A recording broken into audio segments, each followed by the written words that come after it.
15 years ago, something terrible happened to my family. It's taken a lot of therapy and drugs to help me cope with it. I still think about those days a lot. I can't seem to get some of the images out of my mind. They scare me. They keep me up at night. I want to forget, but I can't seem to. My therapist told me I should write it all out. She said that it would help purge some of these memories. I'm not sure if I believe her, but I'm going to try. I have to. I need peace of mind. I can't keep living like this. A couple things you need to know before I begin. 1. My family didn't believe in technology. We didn't have a TV, a computer, a phone, anything. My dad believed those things would rot your brain out, and he was always happy to tell people just that. 2. My family didn't like to be bothered. Our house was out in the hills down a dirt road. We didn't have neighbors. We didn't have company. It was just us, my mom, my dad, and my brother Jay. My mom homeschooled us, and my dad would take his truck into town to work at the bank. I wouldn't say we were an unhappy family. My mom, Anne, was caring, kind, and had a passive way of dealing with things. She was a soft-spoken, submissive woman. My brother Jay was 2 years younger than me. I loved my brother. He was a troublemaker, and I constantly had to cover for him, hiding some of his more mischievous actions from our parents. And then there was my father, Henry. He was an old-fashioned kind of man, strict but honest. He believed in a moral code, believed in being an upstanding example, and was a hard-working provider for our small family. That was before everything went bad. That was before my father changed. I was sitting at the breakfast table, happily munching my toast. My 6-year-old brother sat across from me, slurping down his milk.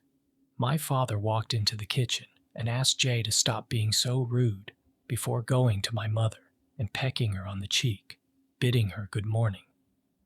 My mother smiled and helped him with his tie, telling him his lunch was packed for the day and to come home safe. My dad threw on his sports jacket and grabbed his briefcase from the kitchen counter. He ruffled my hair and leaned down next to me. "Are you going to be good for your mom today, champ?" he asked. This close, I could smell his cologne, his face freshly shaved. He was a good-looking man, tall and dark with broad shoulders. I had always looked up to him and admired his physicality. "Yeah, Dad, I'll be good," I answered. Smiling, my dad went to my brother and asked him the same. My brother shrugged his shoulders, a goofy grin on his face. One of his front teeth was loose and it stuck out at an angle, the object of much fruitless wiggling. "Maybe today that'll come out," my dad said enthusiastically, examining it. He kissed Jay on the forehead and said a goodbye to my mother, blowing her a kiss, and was out the door. As I finished my toast, I heard him fire up the truck and back it down the gravel driveway. My mother began cleaning up the breakfast dishes, telling Jay and I to finish up and fetch our school books. I hated school, as all children do. I thought it was boring and a waste of time. The woods and hills were more interesting to me than words and pencils. Groaning, I brushed the crumbs from my shirt and motioned for Jay to come with me to our room to collect our school supplies. The day passed like so many before it. Jay and I sat at the kitchen table, doing our schoolwork, listening to our mother, and trying not to die of boredom. At lunch, my mother made us peanut butter sandwiches, and we were allowed to go outside for an hour. This was always my favorite part of the school day. Jay and I bound from our house and went to the woods. We climbed trees, threw rocks at each other, and then finally took turns rolling down the grassy hill we lived on. I remember how warm it was that day, the June heat foreshadowing an even hotter July. We heard our mother calling us back in, and we obeyed, steeling ourselves for the final stretch of schoolwork. Hours seemed like years in that kitchen. but 3 o'clock always came. When the hands on the old clock made a right angle, we were allowed to close our books for the day. That evening, Jay and I decided to make paper airplanes on the living room floor as my mother prepared supper. I remember the delicious smells wafting through the house as we folded newspaper into planes. Jay had just finished his first one, holding it up proudly, when Dad came home. From the second he walked into the door, I knew it was going to be a bad night. We all have those memories of our fathers, probably when his temper got the better of him and everyone was on eggshells. This was different, though. There was an aura of tension around him that I had never seen before. He didn't say anything when he walked in, just tossed his coat over the back of a chair and put his briefcase down. My mother turned from the stove and smiled at him, welcoming him home and asking how his day was. Dad said nothing, just going to the sink and filling a glass of water.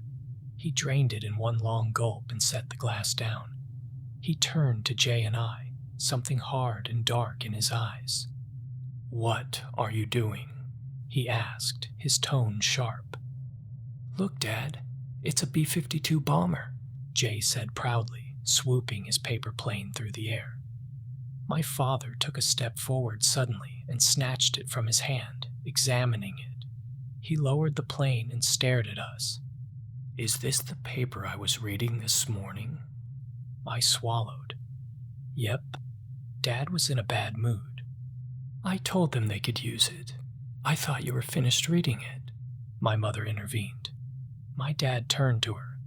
"Well, maybe you should ask me next time. Do you think you can handle that?" My mom blinked. "I'm sorry, honey. I didn't think it was a big deal." My dad said nothing, just pulled a kitchen chair out and sat down, watching us. I felt uncomfortable. I felt like he was looking for an excuse to be angry. He wasn't usually like this, but there had been a time or two his anger had gotten the better of him. For the most part, though, he wasn't a violent or even loud person. "Bad day at the bank, dear?" my mother asked, stirring a pot full of sauce she was preparing. My dad turned to look at her. "I had the worst day I've ever had." He shook his head. "You can't even imagine. None of you can. The things I go through to put food on this table." My mother turned and frowned. "Ah, I'm sorry to hear that. Can I get you a beer?" Dad nodded. My mom went to the fridge and pulled one out, handing it to him and putting a hand on my dad's shoulder reassuringly. My dad went to twist the top off, but pulled his hand away with a snarl. "Ow, shit! Of course it's not a twist top. Why would it be?" I could see a drop of blood on my dad's hand from where the cap had cut him. I began to look for an excuse to leave the room before dinner. "Relax, dear. I'll get you a bottle opener," my mom said, trying to cool his rising temper. My dad shook his head. "Oh, don't bother." Raising his arm, he smashed the neck of the beer against the table and shattered it. He poured the beer from the fragmented neck into a glass before tossing the empty bottle towards the trash can. It missed and shattered on the floor. "Henry," my mom said, her voice a soft hiss.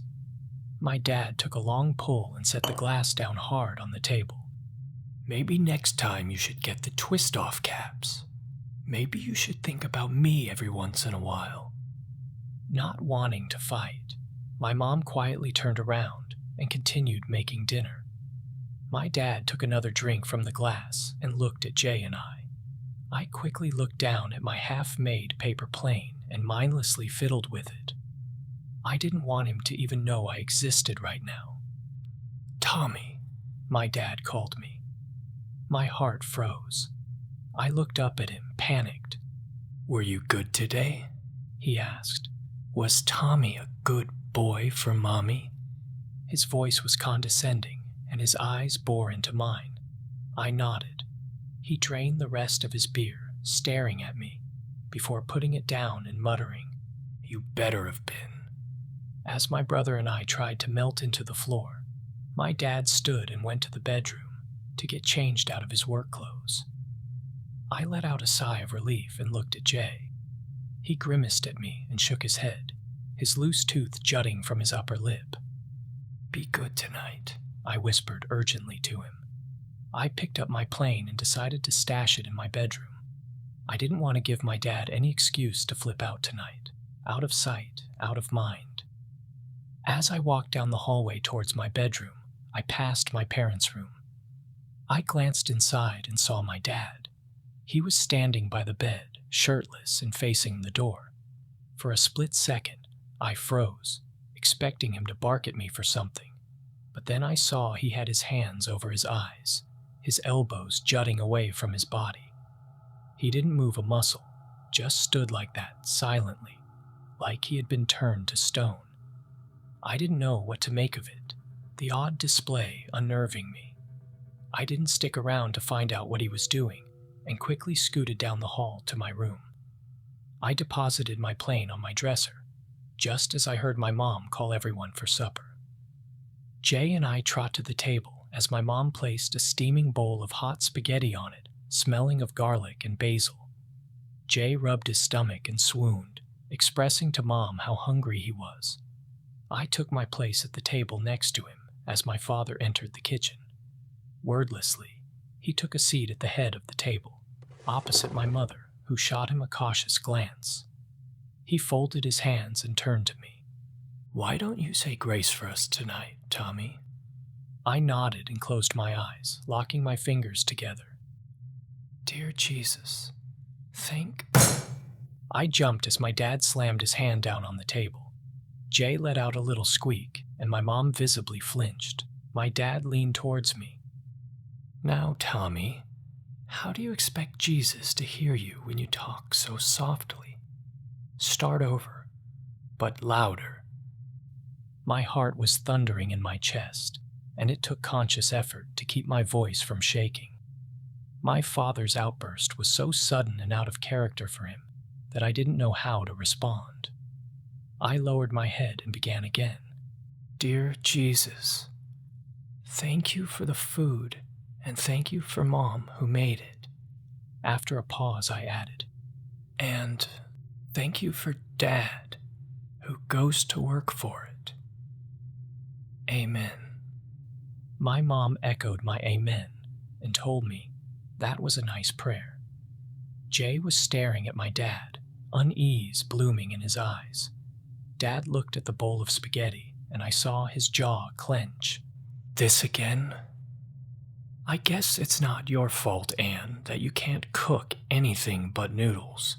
It's not like your family had the money to send you to college to make something of yourself."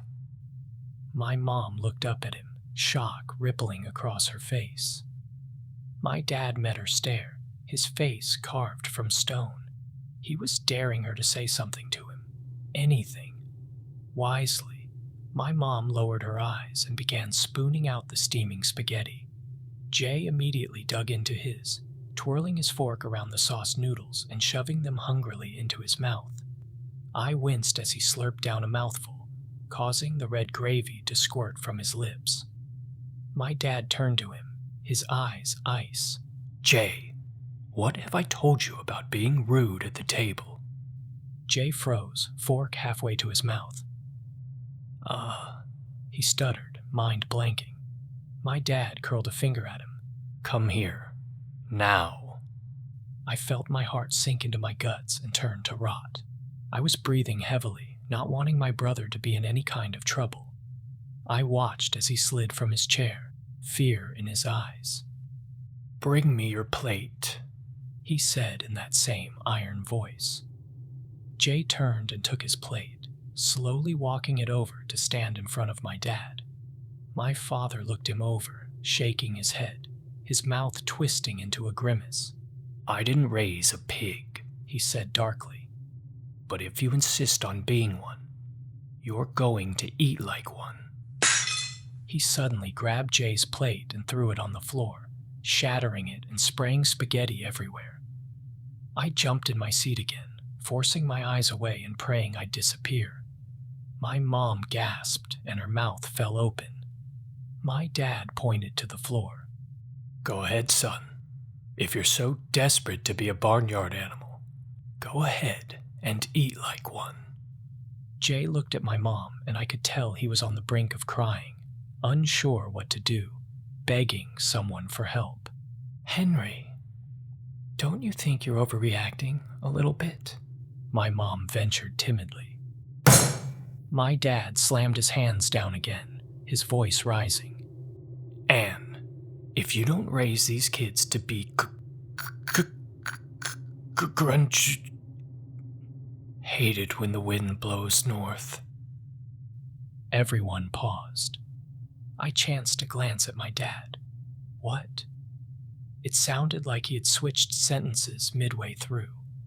My mom said nothing, waiting for her husband to continue. Jay sniffled beside me, and I reached out a hand and took his, squeezing it gently. My dad blinked, and one of his eyes rolled up into his head, and then righted itself. It happened so fast I almost didn't see it. He cleared his throat and gave his head a quick shake. My father blinked a few more times and then looked at me and Jay. He saw me holding his hand, Jay on the brink of tears.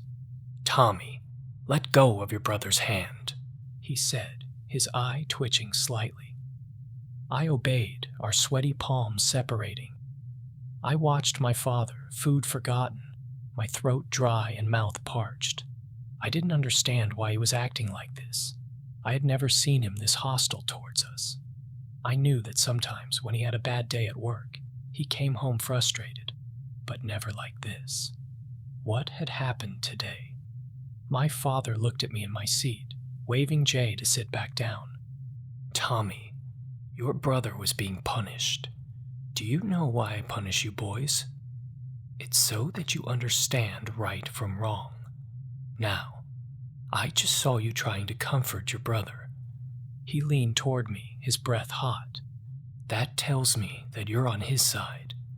That tells me that you think it's okay to act like a pig at my table." No, I just wanted..." My dad cut me off with a wave of his hand. "Stop. I don't want to have to punish you for lying as well." He patted the tabletop. "Put your hand on the table." I shot my mom a terrified look, begging her for help. Her eyes were wide and her face pale. She didn't know how to react, had never seen her husband so cruel or sharp with us. She was speechless, afraid that saying something would antagonize my dad further. "On the table," my dad repeated, his voice hardening. Hand shaking, I placed it on the table, palm down. Jay had started to cry next to me, tears dripping from his cheeks. My dad picked up his fork. "Henry," my mom whispered, eyes wide. I looked at my dad, fighting back my own tears, fear choking me. My father gripped the fork. "You need to understand that." He stopped suddenly, coughing hard, and then gasped in a dry voice. "Don't you hate the wind in the north?" He dropped the fork on the table, and his mouth fell open, his tongue stretching to his chin. His eye began to twitch rapidly, and he rubbed it viciously, closing his mouth and gritting his teeth. None of us moved, paralyzed by the odd display. I had no idea what he was talking about, or why he was acting like this. Something was wrong with him. That much was clear. After a few seconds, my dad lowered his hand from his face and smiled at all of us. "I think you boys understand now. Remember what I said, and we won't have to do that again, okay?" Jay and I nodded vigorously, desperate to get away from the tension, the table, all of this. I felt like I was stuck in some alternate reality, a nightmare I was just waiting to wake from. My dad pointed to the floor. "Tommy, could you please clean up that mess?"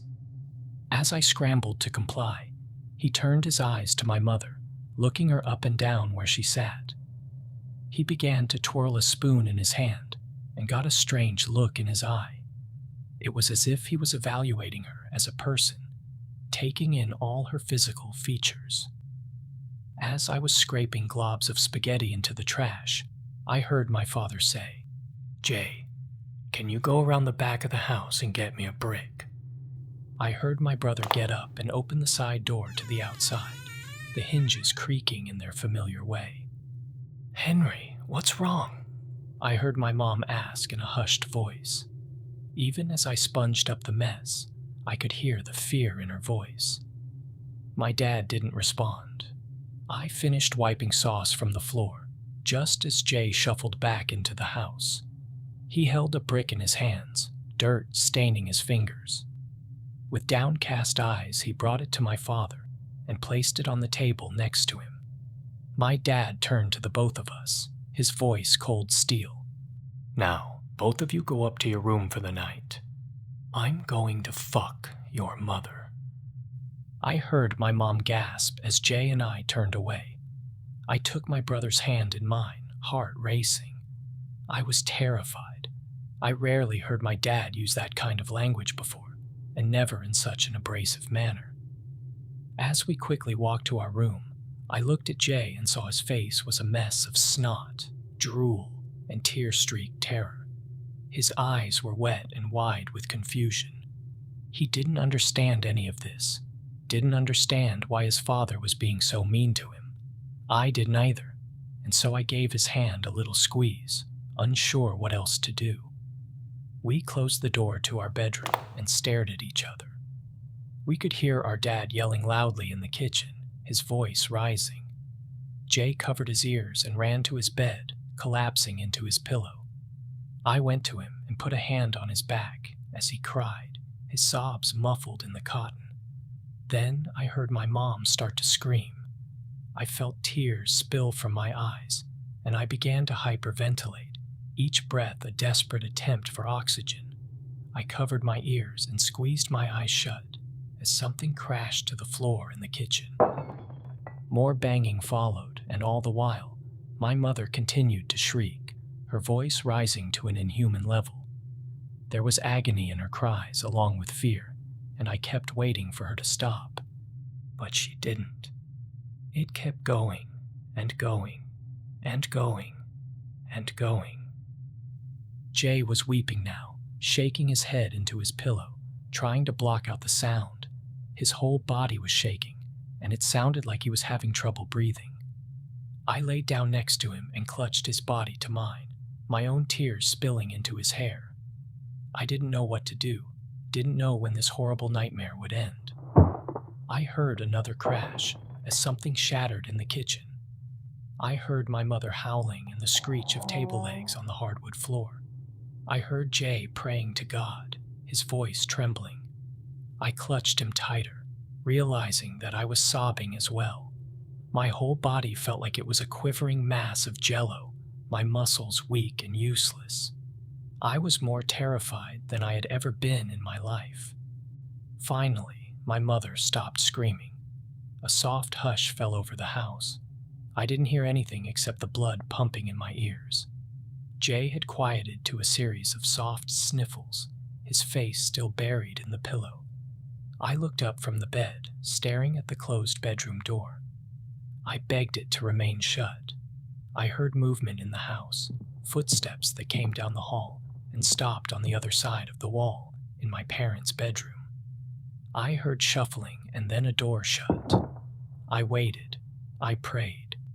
Jay shifted next to me and I told him to be quiet, wiping tears from his face and holding him close. More footsteps in the house, heavy, slow paces. I thought for sure my mom was dead. People didn't scream like that and live. Our bedroom door opened.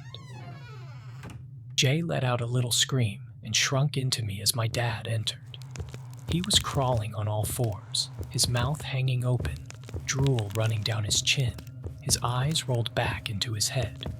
He shuffled side to side across the floor, slowly opening and closing his mouth, spittle leaking from his face. He was blinking rapidly, one of his eyes rolling forward to stare at us. After a few seconds, he coughed, hacking up phlegm.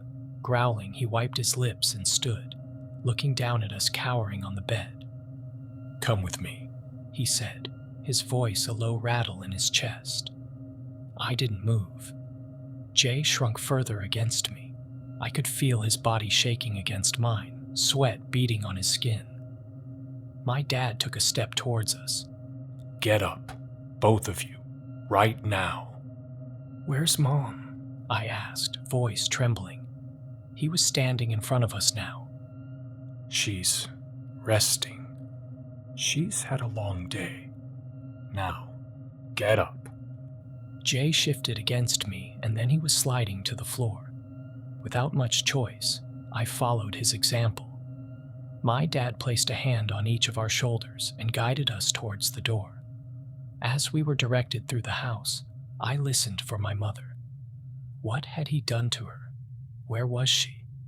Was she dead in the bedroom? I didn't hear anything, no clues as to her condition or where she was. We entered the kitchen, and I saw that the table was pressed against the cabinets, and a few of the dinner glasses lay shattered on the floor.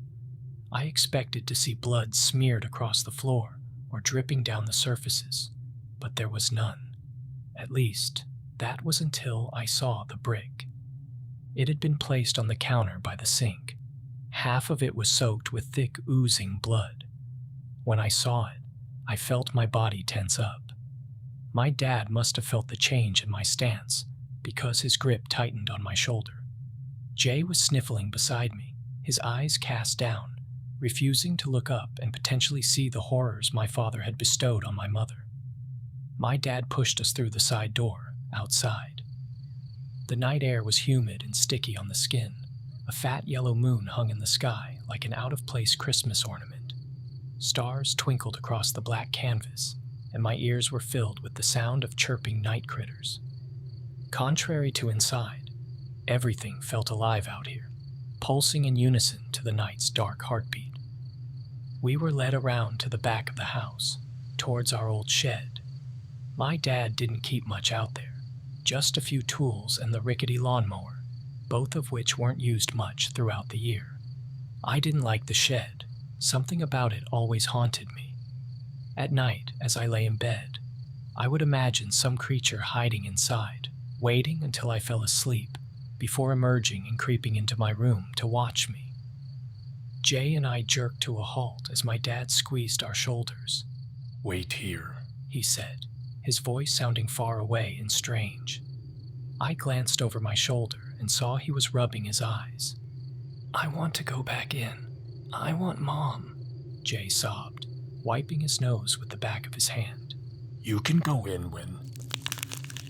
"Came up and traveled in the wind," my dad said, his sentence fracturing into two nonsensical statements. He coughed hard and stuck his tongue out like he had a bad taste on it. I saw a shudder rack his body, and he looked like he was about to gag.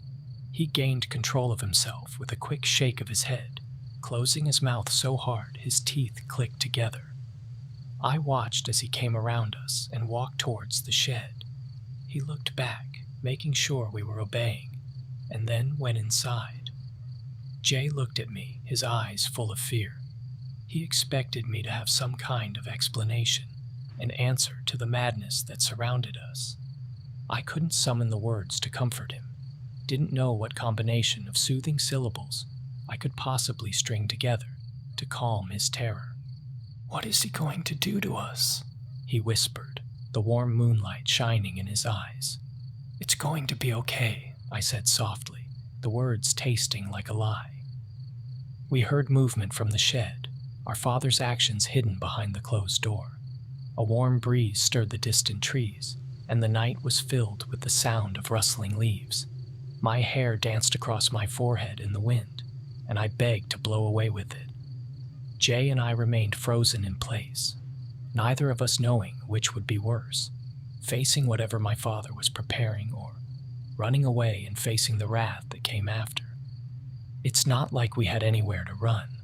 Where could we possibly go? Who could we flee to?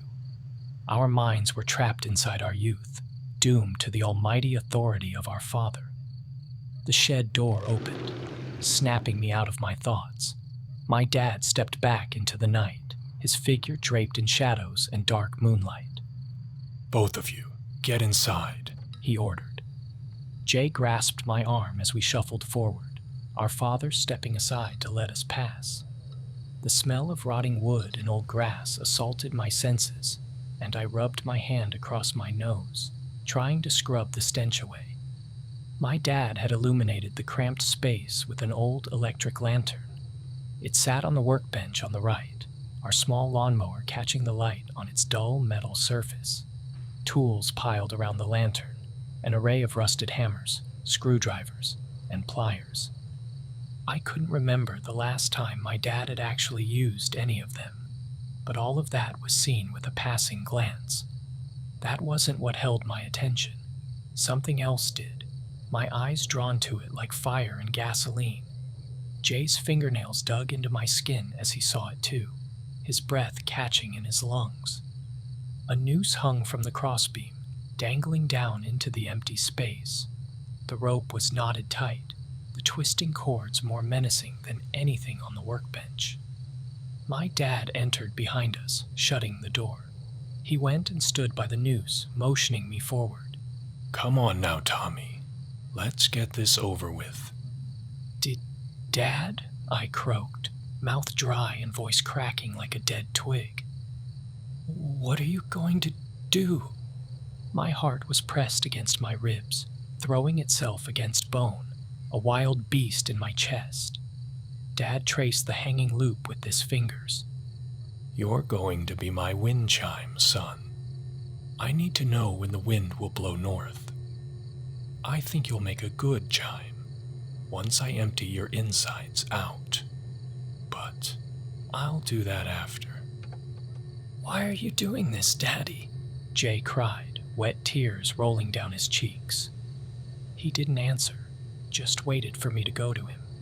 I didn't move, didn't know what to do. Was he serious about going through with this? He couldn't be. This was my father. He loved me. He would never do anything to seriously hurt me. At that age, blind trust is a dangerous thing. It filled me, the memories and kindness my dad had shown me over the years. I trusted him. He was my father. But that darkness in his eye, that black spark, it terrified me. Reality and faith collided together in my mind like oil and water, the mixture turning my stomach in sick horror. My father gripped the hanging rope. "If you don't come over here right now, I'm going to use Jay instead." I felt my brother bury his face into my side, weeping.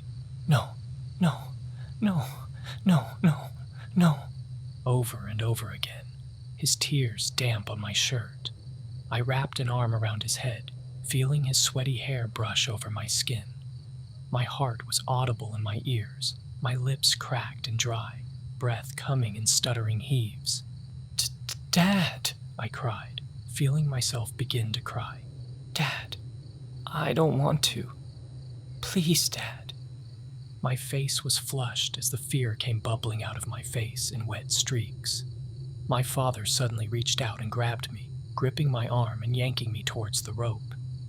I let out a cry and fell towards him, his hands hard and strong. He pushed and shoved me, positioning me under the rope, its shadow a dark halo over my head. Jay was screaming openly, his face red and terrified. He just stood there, helpless, as my father pulled the noose down and slid it over my head. Dad's going to hang me. The thought hit me like a knife to the heart. My knees were weak and knocked together, my whole body trembling in horrific anticipation. The rope around my neck scratched and rubbed against my skin, coarse and itchy. This was really about to happen. Up until this point, I didn't believe my father was capable of such sins, especially to his own son. My dad was my hero, a strong, supportive pillar and example to my brother and I. And now, I waited with bated breath for him to kill me. "Here we go," Dad said, positioning himself behind me and grabbing the dangling end of the rope that hung from the crossbeam. I heard a tightening of cords, the rope stretching and straining. Suddenly, my throat was clamped with hot fire, a burning agony that cut up into my chin as I was lifted off my feet. I kicked my legs frantically, impossibly helpless, my hands grabbing at my neck. I couldn't get my fingers between the rope and my skin, the tension denying any space to dig my nails into. My head swelled, and I felt the blood in my face ready to pop out of my eyes and mouth. I hacked and coughed, horrible gagging retches exploding from my lips as I tried to breathe. My vision began to swim and colors began to blend. I felt myself dying. Suddenly, the pain was gone, the halo of fire around my throat vanishing. I felt my knees hit the hard floor, and I crumpled into myself. I sucked in deep lungfuls of air, the oxygen never tasting any sweeter in my life. As the world began to focus again, I realized my father was screaming. I blinked back the dizziness and focused my eyes, pushing the shadows away. My father was against the back wall, clutching his side and howling as blood bubbled from his shirt. Jay stood next to him, weeping, screaming, his right arm soaked with blood up to his elbow. He was holding a rusty box cutter, its blade dripping. "Don't hurt Tommy," Jay was howling through wet eyes. "Don't hurt him, Dad." Hand pressed to his side. My dad swiped at Jay, trying to snatch the box cutter. Jay jerked back and almost tripped over himself, letting out another shriek. "Look what you did to me."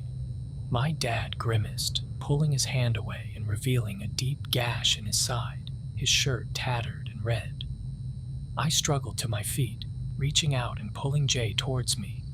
I took the box cutter from him and put a hand on my throbbing head. "I'm okay. It's going to be okay," I tried to reassure him. Suddenly, my dad lunged for me, pushing himself off the wall using his back. Without thinking, I slashed at him, a purely defensive reaction. Time seemed to slow as I watched the blade catch my dad in the arm, the blade eating into his skin. It cut through the flesh like soft butter, parting his wrist like a bloody zipper. Blood squirted into my eyes, and I heard my dad scream, pulling his arm back and cradling it on his chest. He slumped to the floor, his face pale and full of fury. He was breathing hard, and I could tell it wouldn't be long before he steadied himself and was at us again. I grabbed Jay and ran from the shed, the night behind us filling with howls of rage. As the air hit our tear-stained faces, I suddenly noticed trucks roaring down the road and up our driveway. They were bulky and loud, the diesel engines growling towards us. Blinding white lights cut paths through the night, shining across my bloody face as 2, 3, then 4 of them stopped in front of our house. They were camouflaged. Even at that age, I knew they were military. "What is going on?" my exhausted, terrified mind asked. I pulled Jay close to me and advanced on them, unsure what they were doing here, but desperately needing of help. 2 men emerged from a white van, dressed in hazmat suits. They sent a shiver of fear coursing through me as they charged Jay and I, yelling and waving their arms. I froze in the yard, Jay trembling beside me. Men in uniform poured from the other vehicles, guns drawn, all pointing at us. They all had gas masks on, and it gave them a chilling, inhuman look in the moonlight. Everyone was shouting as the men in the hazmat suits approached Jay and myself. I back up a step as they got close, gripping the box cutter in my bloody hand. I didn't know who these people were or why they were pointing guns at us. I needed to protect Jay. He had been through enough, we both had. "It's okay, kid, it's okay," one of the men in the suit said, raising his hands. The other one had a pistol drawn, scanning the yard. "Where is he?" the one with the pistol asked. I stammered, mind blanking in fear and confusion. "Your dad. Where is your dad, kid?" the first one asked. Through the suit, I could see blue eyes reflecting back at me. "He's in there," Jay cried suddenly, pointing to the shed. "He wanted to hurt Tommy, so I cut him." I had to. I'm sorry. I didn't want Tommy to die." The first one looked at the one with the pistol and gave a quick nod. I watched as he trot over to the shed and peeked inside. He looked back and gave the three of us a wave, and then a thumbs up to the men in gas masks. Then he entered the shed. And I heard him kill my father. The gunshot exploded in the night and I jumped, the finality of it deafening. I stood there, dumbfounded, bloody, confused, and terrified. I didn't know who these men were, what they were doing here, or why they had just shot my dad. I clutched Jay to my side, who was staring up at me with giant round eyes. Did that man just kill Dad?" he asked, his voice a shaky whisper. The man in the hazmat suit shook his head. "Son, you don't have anything to worry about. It's going to be okay now. He won't try to hurt you anymore." Someone was yelling behind him, and I glanced over his shoulder to see that the men in masks had gone into our house. One of them was calling for a medic, frantically waving his hand to get inside. My mother. I prayed she was okay, that these men could help her. I didn't know what my father had done to her, but I remembered the screams. What is going on?" I whispered as I watched the man with the pistol exit the shed. He was yelling towards the soldiers, asking for something, my ears not registering his calls. My world was crashing down around me in inky patches of disbelief and shock. The man knelt down in front of us, placing a hand on each of our shoulders. "Boys, I really shouldn't be the one to tell you this, especially not right now." I looked at him with moist eyes. "My dad just tried to hang me. Please." I could see shock ripple across his eyes through the hazmat visor. He looked at both of us, struggling with himself. "Please," I begged, desperate to make any kind of sense of the madness. The man sighed. "Boys, something horrible happened today. I really don't think I should be the one to tell you. But..." He looked at us again. "Boys, something bad happened by the bank where your dad worked. There was some kind of earthquake. Very minor, but it cut a deep gash in the earth. It opened up a pocket of something that we've never seen before. Some kind of gas. The wind carried it towards town and..." He looked to the ground, shaking his head. "It killed a lot of people. A lot of people. We're trying to contain it, keep whatever it is from spreading." "Is that why you shot Dad?" Jay asked quietly, sniffling and rubbing his nose. "'Cause he had got the bad wind on him." The man looked up at both of us, his eyes fearful. "Boys, your dad died this morning along with everyone else at the bank. We took his body to containment. They're performing an autopsy on him as we speak. I'm really sorry. Damn it, I am." I felt my brain bend back on itself, a mess of knotted thoughts and emotions, the words hitting me like bullets. What was this man talking about? Dad died this morning. That wasn't possible. He came home from work, just like every other day. My dad's body was lying dead in the shed. This man was lying. He had to be. Then who's in there? I finally asked, the question coming out in a weak dribble. The man shook his head. "Son, whatever is lying dead in that shed, it isn't your father. You see, something else came out of the earth this morning. Something other than the poisonous gas. Something that crawled up to the surface and got out. Something that, for whatever reason, took the form of your father and drove home to you all. Witnesses saw him, leaving, the only one to get out. When we found your dad's body, we didn't know what to make of it. We still don't. That thing in there," he said, pointing to the shed. "We don't know what it is or what it was trying to do, but that is not your father." He shook his head. "Shit. I'm really sorry, kids. I really shouldn't be telling you all this. I'm sorry about your dad. I really am." He stood up. "Come on. We need to get you to a hospital and have you checked out. It's going to be okay, I promise." I barely heard him as Jay and I were led to the trucks. I saw men carrying my mother out of the house on a stretcher. She was alive and barely conscious, but when she saw us, she reached out and called our names. Jay started crying again and sprinted to her. I wanted to as well, but found I didn't have the strength. Everything the man had told me twisted and coiled around my mind. None of it made sense. None of it could possibly be real. It couldn't be.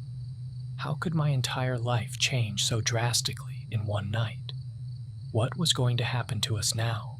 Where were they taking us? Were we going to be okay? At the time, I didn't know.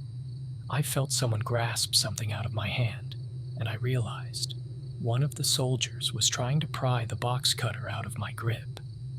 I let go, the rusty metal peeling away from my palm, blood staining it in sticky red splotches. What had happened tonight? I looked back and saw the men in hazmat suits, pulling my dad's dead body from the shed and zipping it up in a clear plastic body bag. A final thought ripped through the madness. What the hell is that thing?